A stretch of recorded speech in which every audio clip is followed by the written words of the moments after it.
জয় দয়াময়। কালীকচ্ছ শ্রী আনন্দধাম লীলা প্রসঙ্গ। প্রকৃতি ও স্রষ্টার লীলাভূমি ভারতবর্ষ। এখানে যুগে যুগে বহু অবতার, যোগী, ঋষি, গৌস, কুতুব, ধর্মাত্মা, মহাপুরুষেরা আবির্ভূত হয়ে লীলা বিস্তার করে গেছেন। ভারতীয় উপমহাদেশের দক্ষিণ পূর্বাংশের দেশ প্রকৃতির লীলা নিকেতন। বাংলাদেশের মধ্য পূর্বাঞ্চলীয় ঐতিহ্যবাহী তিতাস বিধৌত ব্রাহ্মণবাড়িয়া জেলার সরাইল থানাধীন কালীকচ্ছ একটি সুপ্রসিদ্ধ গ্রাম। সাহিত্য, সংস্কৃতি, শিক্ষা দীক্ষা, জ্ঞান বিজ্ঞান ও আধ্যাত্মিকতায় এই গ্রামের খ্যাতি ইতিহাস বিখ্যাত। এখানেই জন্মগ্রহণ করিয়াছে জীবন ও জগতের সৃষ্টি স্থিতি লয়ের কর্তা, অনন্ত মত ও পথের সমন্বয়কারী, ইহ পরলোকের সেতু বন্ধনকারী পরব্রহ্ম আনন্দ স্বামীজি রূপে। বাংলা 1239 সালের 11ই বৈশাখ রবিবার দিবসে সর্বধর্মাবতার শ্রী শ্রীমৎ আনন্দ স্বামী মহারাজ কালীকচ্ছ গ্রামের এক মহৎ নন্দী বংশে পিতা সাধক রামদুলাল নন্দী ও মাতা আনন্দময়ীর ঘর আলোকিত করে জন্ম পরিগ্রহ করেন।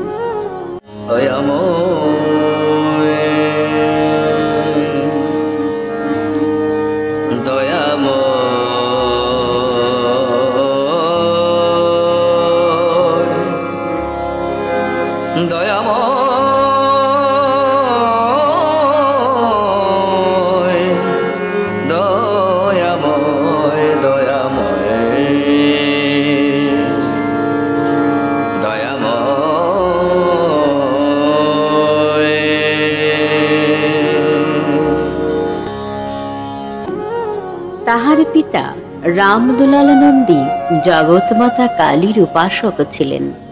তাহার রচিত ধর্মসঙ্গীতগুলো গাহিয়া এখনো সঙ্গীত প্রেমীগণ আনন্দে নাচিয়া বেড়ায়। রামদুলাল রচিত বহু সঙ্গীতের মধ্যে অন্যতম একটি সঙ্গীত হচ্ছে জেনেছি জেনেছি তারা তুমি জানো ভোজের বাজি।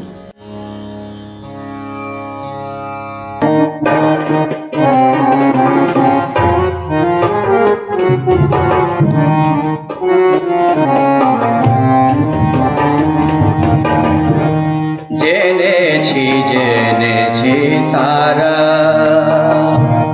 তুমি জানো ভোজের বাজি। জেনেছি জেনেছি তারা যে তোমায় যেমনি ভাবে, যে তোমায় যেমনি ভাবে তাতে তুমি হও মারাজি। জেনেছি জেনেছি তারা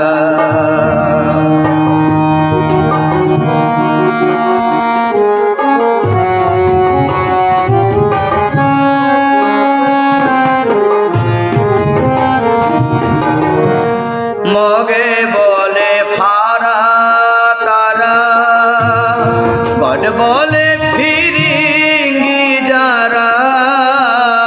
মগে বলে ফারা তারা, বট বলে ফিরিঙ্গি যারা। খোদা বলে ডাকে তোমায়, খোদা বলে ডাকে তোমায়। মোগল পাঠান সৈয়দ কাজী তুমি জানো ভোজের বাজি। জেনেছি জেনেছি তারা। সাধক রামদুলালকে কেবল গৃহী বলিলে তাহার সত্য পরিচয় হইবে না। তিনি হৃদয়ের অন্তরালে শ্যামামায়ের সঙ্গে সঙ্গে বিচরণ করিতেন। তাহার গুরুভক্তি অসাধারণ ছিল। তিনি রাজার অধীনে কার্য করে অতুল সম্পদ লাভ করে বহু অর্থ ব্যয়ে একটি পাকা বসত বাড়ি তৈরি করিয়াছিলেন। গুরুদেব সেই বাড়িখানা দেখে খুব প্রশংসা করিলে তিনি অবিলম্বে ওই বাড়িখানা যথা সর্বস্ব অর্পণ করিলেন।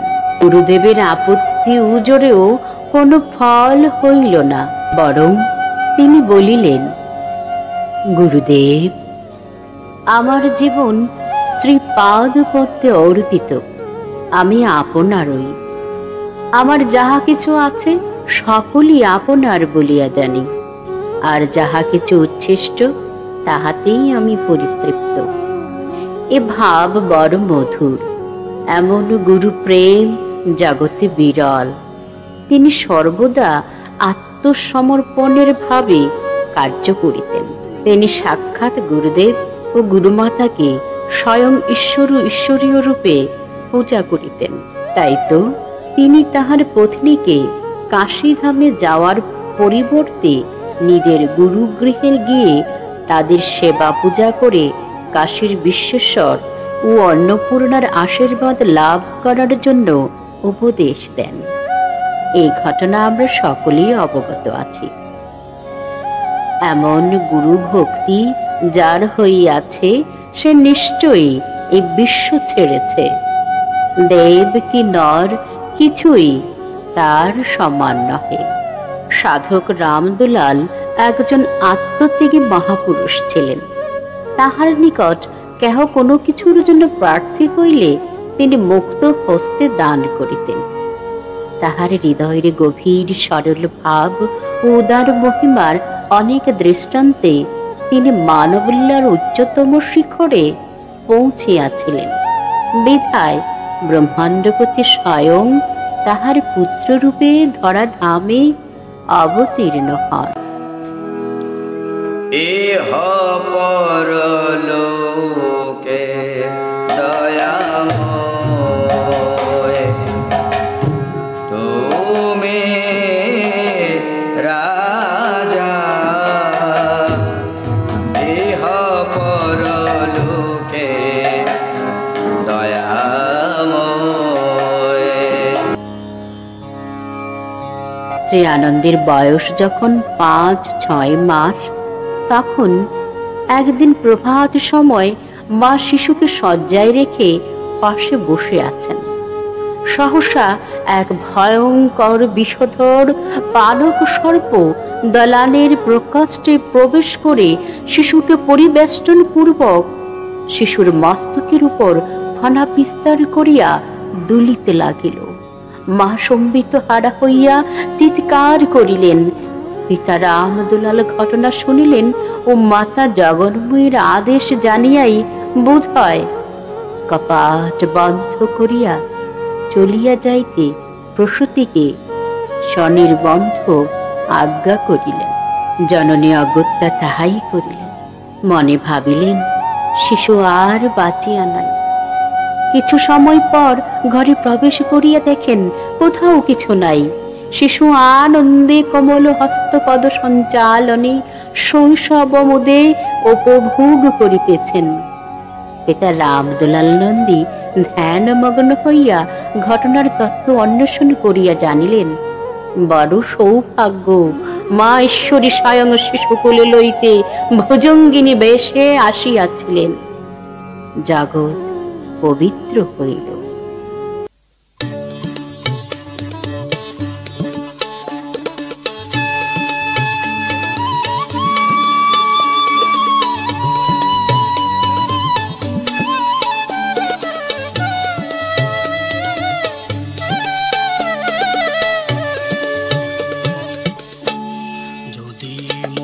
যাবে পারে, যদি মনে যাবে পারে, রাখো ধরে দয়াময় নাম হৃদয় মাঝে। যদি মনে যাবে পারে, তুমি জানো না মায়ারি করে পড়ে আছো কাজে কাজে। তুমি জানো না রে মায়ারি করে পড়ে আছো কাজে কাজে, যদি মনে যাবে পারে।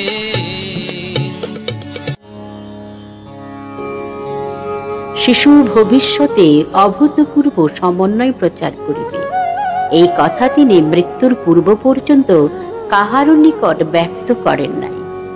তাহার মৃত্যুর কিছু সময় পূর্বে তাহার অধীরা স্ত্রীকে শান্ত করিতে বলিয়াছিলেন, আমি তোমাকে যে পুত্ররত্নের হস্তে রাখিয়া যাইতেছি সে সামান্য লোক নহে।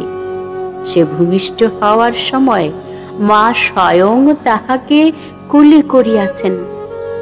তুমি যে পুত্র ধনে ধনী, তদ অপেক্ষা শ্রেষ্ঠতর ধন এই জগতে সম্ভবে না। আনন্দ মহারাজ যে নন্দী বংশে জন্মগ্রহণ করিয়াছিলেন, সেই নন্দী বংশে একাদিক্রমে 3 জন সাধক মহাপুরুষ জন্মগ্রহণ করেন। তাহার পিতা দেওয়ান রামদুলাল নন্দী একজন উন্নত সাধক ছিলেন। তিনি জগৎজননী মা কালীর উপাসক ছিলেন। তৎপুত্র শ্রী আনন্দ ছিলেন সর্বধর্মের অবতার। তিনি সর্ববিদ্যায় পারদর্শী ছিলেন, তাহার অজানা কিছুই ছিল না। পরবর্তীতে তৎপুত্র মহেন্দ্রচন্দ্র নন্দী ছিলেন একজন স্বনামধন্য প্রবীণ সাধক। বংশ পরম্পরায় একাদিক্রমে এমন 3 জন সাধক মহাপুরুষ কোন বংশে জন্মগ্রহণ করিয়াছিলেন, এরূপ দৃষ্টান্ত জগতে বিরল। আচার্য মহারাজ মাত্র 14 বৎসর বয়সে শক্তি মন্ত্রে দীক্ষা লাভ করেন এবং যৌবনে ব্রাহ্ম ধর্মে দীক্ষা নেন। ব্রাহ্ম সমাজে থাকাকালীন সময়ে 1283 বাংলা সনে তাহার নিকট দয়াময় নাম প্রত্যাদেশ বাণী রূপে অবতীর্ণ হয়। তিনি এই নাম লইয়াই সাধন করিয়া পরবর্তীকালে সর্বধর্ম প্রচার ও প্রতিষ্ঠা করেন। এই ধর্মের সহিত সকল ধর্মেরই সমক্ষ সংযোগ রহিয়াছে। তিনি সাধনায় আরো জানিতে পারলেন দয়াময় নামই সর্বনাম। এই নামের সঙ্গে সকল নামের যোগ আছে ও এই নামের গুণেই পৃথিবী ও পরলোকবাসী মানব ও দেবতা সকলের জীবন মুক্তির সাধন পূর্ণ হইবে। আনন্দ মহারাজ ব্রাহ্ম সমাজের অবস্থাকালে ব্রাহ্ম সমাজ কর্তৃক প্রকাশিত তত্ত্ববোধিনী পত্রিকা পাঠ করে মূর্তি পূজার প্রতি তাহার বিরাগ জন্মে। এমনকি 1276 সালের আশ্বিন মাসে নিজ বাড়িতে প্রভুপাদ বিজয়কৃষ্ণ গোস্বামী, বাবু বঙ্গচন্দ্র রায়, বাবু বরদাকান্ত হালদার, বাবু ঈশ্বরচন্দ্র সেন, বাবু গিরিশচন্দ্র রায় প্রমুখ ব্রাহ্ম বন্ধুদের সহিত মিলিত হইয়া শারদীয় দুর্গোৎসব সময়ে পূজা মণ্ডপেই সর্বধর্ম প্রথম ব্রহ্ম উৎসব করেন। কথিত আছে, আনন্দ মহারাজ অষ্টমী পূজার দিন দুর্গা প্রতিমা মন্দির হইতে অন্য ঘরে নিয়া পূজার ব্যবস্থা করিয়া দেন। এই বিষয়টি তখনকার সমাজপতিরা সহজে মেনে নিতে পারেনি। শত শত লোক তাহাকে ও তাহার ব্রাহ্ম বন্ধুদেরকে নানা প্রকার অত্যাচার করেন। তবে বিপদ ভঞ্জন দয়াময় প্রভু সহায় ছিলেন। যখন তাহার মা ছেলের অমঙ্গল আশঙ্কা করিয়া আবেগের সহিত মার নামে ধর্ণা দিলেন, তখন কালীমার আশীর্বাদ পাইয়া মাতা আনন্দময়ী আশ্বস্তা হইয়াছিলেন। মা জানাইয়াছিলেন, তোমার আনন্দের মধ্যে আমিই রহিয়াছি। তৎপরবর্তীতে উক্ত পূজা মণ্ডপে ব্রহ্মোৎসব করা হয়। বিধায় আজও এই উৎসব গৃহ ব্রহ্ম মন্দির নামে পরিচিত রহিয়াছে। এই ব্রহ্ম মন্দিরেই দয়াময় আবির্ভূত আছেন এবং এখানে দয়াময় জগতের সাধন পূর্ণ করিবেন। আনন্দ মহারাজ সাধন দ্বারা সত্য সিন্ধু মন্থন করিয়া সর্বধর্মের যে সত্য লাভ করেন তা তিনি নিজেই প্রকৃত তত্ত্ব নামক গ্রন্থে বিবৃত করে যান। জগতে ধর্ম সম্বন্ধীয় তত্ত্ব মীমাংসার বিশুদ্ধ গ্রন্থ এই প্রকৃত তত্ত্ব। তিনি প্রত্যাদেশ বাণী বলিয়া দিতেন। তদীয় শিষ্য সর্বসাধক শ্রীযুক্ত কামিনীকান্ত ঘোষ মহাশয় তাহা লিপিবদ্ধ করিতেন। এই প্রকৃত তত্ত্বের পাণ্ডুলিপি আনন্দ মহারাজের জামাতা দ্বিজদাস দত্ত মহাশয়, যিনি তখনকার সময়ে ইংল্যান্ডের অক্সফোর্ড MA ক্লাসের ছাত্র, তাহার নিকট প্রেরণ করা হইয়াছিল। তিনি কোনো এক সভায় বক্তৃতাচ্ছলে পণ্ডিত ম্যাক্সমূলারের নিকট কৃত তত্ত্বের পাণ্ডুলিপি বিবৃত করেন। তাহাতে ম্যাক্সমূলার সাহেব অতি বিস্মিত হইয়া বলিয়াছিলেন, আশ্চর্যের বিষয়, জীবনবধি অনন্ত বেদ শাস্ত্র অধ্যয়ন করিয়াও যাহা স্থির করিতে পারি নাই, অধীন ভারতে এখনো এত বড় দার্শনিক বর্তমান, যাহার 2-4টি কথাতেই আমার জীবনের সকল জটিল প্রশ্ন মীমাংসিত হইয়া গেল।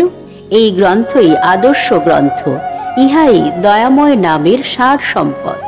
এছাড়াও আনন্দ মহারাজ তাহার ধারাবাহিক উপাসনা ও সাধন সম্বন্ধীয় সমুদয় কথা যে গ্রন্থে লিপিবদ্ধ করিয়াছেন, সেই গ্রন্থের নাম সর্বধর্ম সাধন তত্ত্ব ও প্রণালী। এই নামে তিনি নিজেই অভিহিত করিয়াছেন। যোগ প্রণালী নামে একটি ক্ষুদ্র পুস্তিকাও তিনি রচনা করিয়াছিলেন। তিনি সর্বধর্ম ও দয়াময় নামের নিগূঢ় তত্ত্ব সকল জগৎবাসীকে জানাতে বহু সর্বধর্ম সঙ্গীত রচনা করিয়াছেন। তাহার রচিত সর্বধর্ম সঙ্গীতগুলোকে সর্বধর্ম গীত প্রথম ভাগ ও দ্বিতীয় ভাগ নামে 2টি গ্রন্থে লিপিবদ্ধ করা হইয়াছে। এসব সঙ্গীত মানবীয় গুণাবলী দ্বারা সৃষ্ট হয় নাই। এ সকল সঙ্গীতের মাধ্যমে ঈশ্বরীয় বাণী জগতে প্রকাশিত হইয়াছে। সর্বধর্মার্থীগণ এ সকল সঙ্গীতের মাধ্যমে দয়াময়ের নিকট আকুল প্রার্থনা জানান ও সাধনার চরম সিদ্ধ অবস্থা লাভ করিতে সর্বদা সঙ্গীতের ভাব হৃদয়ে ধারণ করেন। এসব সঙ্গীতের বিষয়বস্তু হৃদয়ঙ্গম করিলে সহজেই বোঝা যাইবে যে শ্রী আনন্দ জগতের সকল ধর্মের সারতত্ত্ব প্রকাশ করিতেই আসিয়াছেন এবং দয়াময় নামই স্রষ্টার একমাত্র নাম, যে নামে জগতে অমৃত সুধা বর্ষণ হবে ও মানব সেই অমৃত পান করে অমরত্ব লাভ করিবে।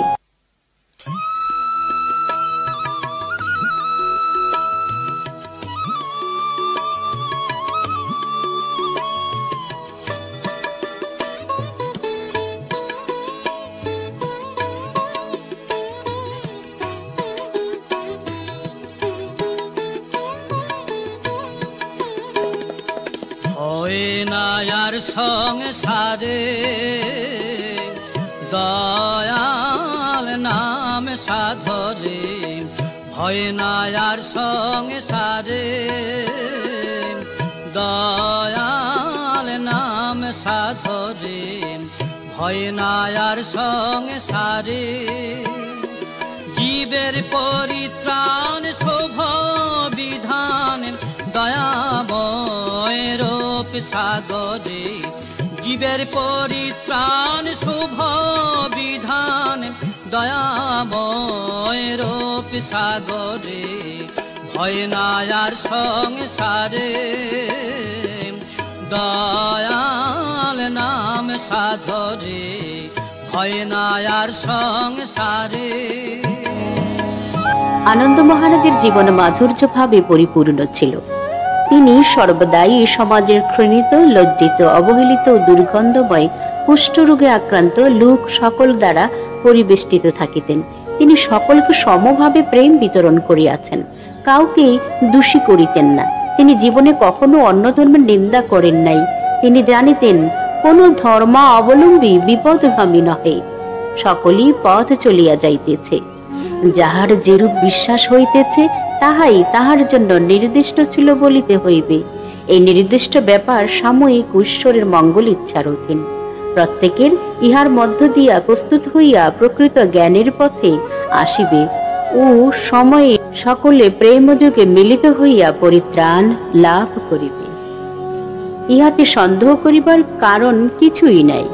তিনি বলিতেন, সকলের সঙ্গে প্রেম না জন্মিলে কখনো জীবন মুক্তির সাধন পূর্ণ হইতে পারে না। সকল ধর্ম ও জাতি নিয়া কার্য না করিলে শান্তি আসিতে পারে না। একাকী নয়, জগৎ লয়ে চলরে আনন্দ হই, এরূপ আশার কথা তিনি বলিতেন। এবং আরো বলিতেন, জগতের হিতে তুমি সৃষ্ট হইয়াছ, জগতের কার্য করাই তোমার ধর্ম।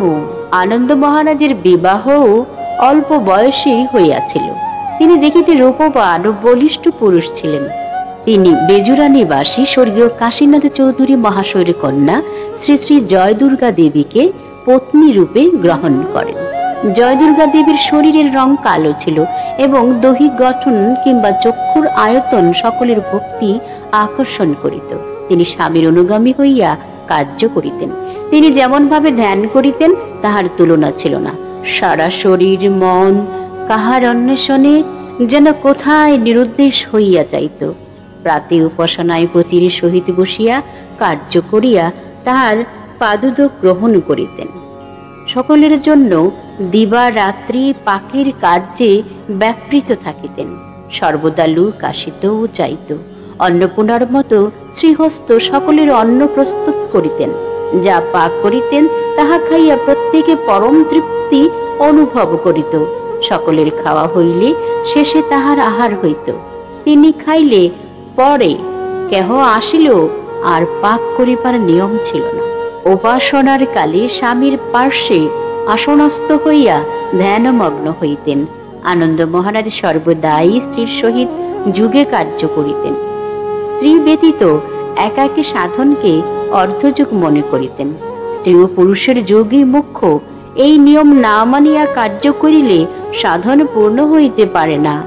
অর্থাৎ উনি নিজ জীবনে যাহা প্রত্যক্ষ করিয়াছেন ও সাধন করিয়া পাইয়াছেন তাহাই জনসমাজে উপদেশ রাখিয়া গিয়াছেন। আনন্দ মহারাজ গৃহধর্ম পালন করিয়া সস্ত্রীক দয়াময় নাম সাধন দ্বারাই সিদ্ধির চরম সীমায় পৌঁছিয়াছিলেন। তাহার এক পুত্র ও দুই কন্যা ছিল। তিনি নিজ হস্তে কন্যাদিগকে সুপাত্রে বিবাহ দেন। পুত্র মহেন্দ্রচন্দ্র নন্দীকেও প্রকৃত শিক্ষায় শিক্ষিত করেন। শ্রীমৎ মহেন্দ্রচন্দ্র নন্দী অসাধারণ প্রতিভার অধিকারী ছিলেন। তার প্রতিভা চিকিৎসক হিসাবে, সেবক হিসাবে, দাতা হিসাবে, সাধক হিসাবে ও বিজ্ঞানের আবিষ্কর্তা হিসাবে সকলের সমাদৃত হইয়াছে। তাহার আপন পর ভেদ ছিল না। গম্ভীর যে তিনি দৃষ্টান্ত স্থানীয় ছিলেন। সরলতা ও দূরদর্শিতায় তিনি অদ্বিতীয় ছিলেন। তিনি পিতার আদর্শনমত জীবন যাপন করিয়া গিয়াছেন। তিনি ভারতের দেশালয়ের যন্ত্রপাতি আবিষ্কার করিয়াছিলেন। একটি কারখানাও খুলিয়াছিলেন। দেশালয় শিল্পের যা কিছু উন্নতি ভারতবর্ষের হইয়াছে তার জন্য দেশবাসী মহেন্দ্রচন্দ্র নন্দীর নিকট ঋণী। তিনি তাঁতির কল আবিষ্কার করিয়াছিলেন ছাত্র জীবনে। তাহার কলির কাপড় পাইয়া আনন্দে আত্মহারা হইয়া মহারাজ জ্যোতিন্দ্র মোহন ঠাকুর মহাশয় মাথায় বাঁধিয়া কলিকাতা শহরে পরিভ্রমণ করিয়াছিলেন। তিনি কলিকাতা মেডিকেল কলেজে পড়িতেন। হোমিওপ্যাথিক চিকিৎসাতেই তাহার যশ সর্বত্র পরিব্যাপ্ত রহিয়াছে। তিনি কত রোগীর জীবন বাঁচাইয়াছেন তাহার ইয়ত্তা নাই। তাহার চিকিৎসার নৈপুণ্য ও দৈব শক্তির পরিচয়ে সকলে চমৎকৃত হইবে। তিনি মহাপুরুষ ছিলেন। সংসারে তাহার তুল্য মানুষ মিলে না। তাহার অসাধারণ কর্মকাণ্ডের জন্য সকলে তাহাকে ভারতের টলস্টয় বলিত। তাহার মহাসমাধি হইয়াছে।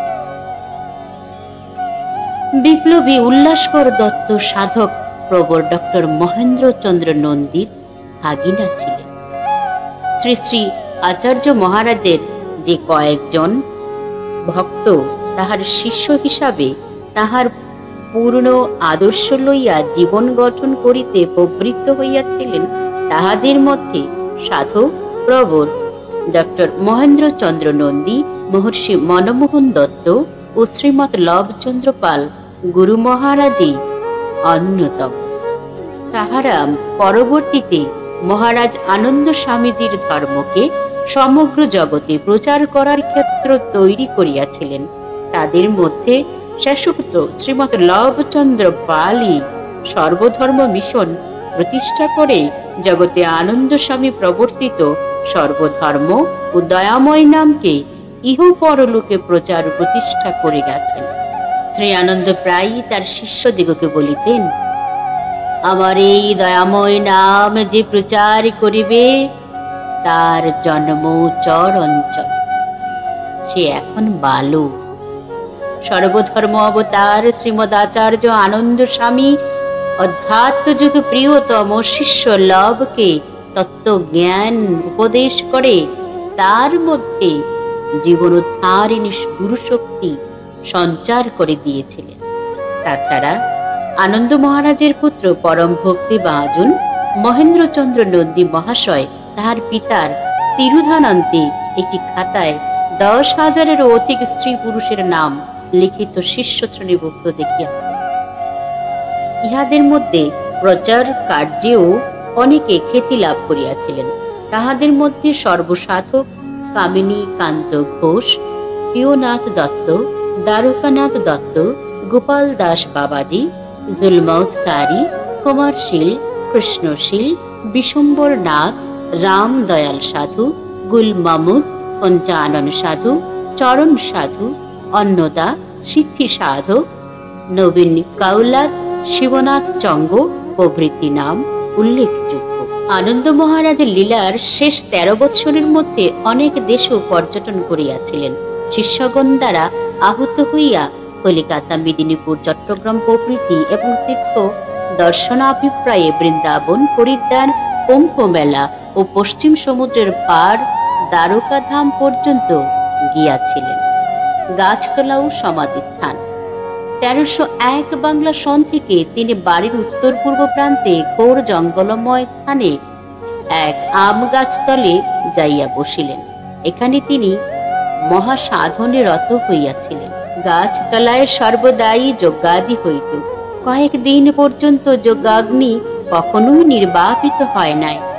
অল্পকাল মধ্যেই লোক পদদলনে সমস্ত জঙ্গল ভস্মীভূত হয়ে যায়। গাছতলায় পুরাণ পাঠ প্ল্যান্টাট যোগে দেবতা ও মহাপুরুষের কথোপকথন হইত। তখন তাহার সঙ্গে বহু শিষ্য বসবাস করিত। গাছতলা যাওয়ার কিছুদিন পর হইতে সময় সময় শিষ্যদিগকে বলিতে লাগিলেন, তোমরা আমাকে আর অনেকদিন দেখিতে পাইবে না, এখানেই অদৃশ্য হইয়া থাকিবে। কেহ কেহ এই কথাতে ব্যাকুলতা প্রকাশ করিলে বলিতেন, দেখিবে না, কোন কোন সময় দেখিতে পাইবে? এই জগৎ বিখ্যাত মহাপুরুষ 1307 সালের জ্যৈষ্ঠ মাসের 11 দিবস রাত্রি প্রায় 11 ঘটিকার সময় এবং তদীয় সহধর্মিণী শ্রী শ্রী জয় দুর্গা দেবী 2 দিবস পরে অর্থাৎ 14 জ্যৈষ্ঠ রাত্রি 8 ঘটিকার সময় বাহ্য ভবলীলা সংবরণ করেন। তাহাদের উভয়ের মহাসমাধি হইয়াছে। তাহাদের উভয়ের সমাধির উপর পাকা সুরম্য মন্দির নির্মাণ করা হইয়াছে। এখন দেওয়ানবাড়ির সেই ঐশ্বর্য নাই, পূর্ব গৌরব নাই, আছে ফকিরি সম্পদ, আছে ঈশ্বরের প্রেম ও তীর্থ এবং সেই পরাৎপর দয়াময় নাম, সেই সমাধি মন্দির এবং স্বামীজির সেই গাছতলা। নানা জাতীয় স্ত্রী পুরুষ আসিয়া এখানে প্রশান্তি লাভ করে। প্রাতেও সন্ধ্যাকালে মধুর কীর্তন করিতে করিতে আনন্দে সমাধি পরিক্রমণ করে। এখানে নিত্য ভোগ রাগ দেয়া হয় ও নানা ভক্ত সেই প্রসাদ গ্রহণ করিয়া পরম তৃপ্তি লাভ করে। সমাধি মন্দিরের দক্ষিণ দিকে শ্রী শ্রী জয় দুর্গা দেবীর উনুন রহিয়াছে। শুনিয়াছি জগৎ জননী স্বহস্তে এই চুল্লিতে সারা দিন রাত পাক করিতেন। তিনি অন্নপূর্ণা ছিলেন। স্বামী সেবার নিমিত্তেই তিনি জীবন ধারণ করিয়াছেন। স্বামীকে তিনি প্রাণাপেক্ষা প্রিয় ভাবিতেন। তিনি যেদিন স্বামীর তিরোধান হয় শুনিয়াছিলেন, সেদিন হইতে জলও গ্রহণ করেন। যেমন ঈশ্বরের নাম এবং দয়াময়ের রাজ্য প্রতিষ্ঠা করিতে শ্রী আনন্দের জন্ম হইয়াছিল, তেমন তাহারই সহধর্মিণী হইয়াও মা জন্মিয়াছিলেন। উভয়ের পার্থক্য ছিল না। মা বাড়িতে থাকিতেন, বাবা বর্ষা আসিলে শিষ্যদের দেখিতে যাইতেন। তিনি চাতকীর মতো উদাস প্রাণে দিন কাটাইতেন এবং বাবা আসিয়াছেন শুনিলে মুখের হাস্য ভঙ্গিতেই হৃদয়ের অফুরন্ত আনন্দ ঢালিয়া দিতেন। সময় সময় মা নিজেই উপাসনার কার্য করিতেন। সাধন হতেও তিনি খুব উন্নতি করিয়াছেন। আজ জগতে দিকে দিকে দয়াময় নামের শক্তির কথা প্রচারিত হচ্ছে। অগণিত সর্বধর্মার্থী আনন্দ স্বামীকে জগতের শ্রেষ্ঠ আদর্শ মনে করিয়া তাহার পুণ্যভূমি সর্বতীর্থ আনন্দ ধাম আসিতে, আর আনন্দ স্বামীও তাহার তীর্থভূমি আনন্দ ধামকে জগৎব্যাপী প্রচার করার জন্য যে প্রতিষ্ঠার নিরন্তর গতিতে ইহ পরলোক যোগে সকলকে নিয়ে সাধন সমরে অবতীর্ণ হয়ে কার্য করেছে, তা হচ্ছে সর্বধর্ম মিশন। মিশন প্রতিষ্ঠার সঙ্গে সংশ্লিষ্ট প্রত্যেক মহাপুরুষরাই মূলত আনন্দ স্বামীর প্রকৃত আদর্শকে হৃদয়ে ধারণ করে জীবন মরণ বিসর্জন করে আকাশ পাতাল ভেদ করে সাধন করে যাচ্ছে। একদিন অবশ্যই এ কথার যথার্থতা মানুষ বুঝিতে সক্ষম হইবেই হইবে। জয় দয়াময়।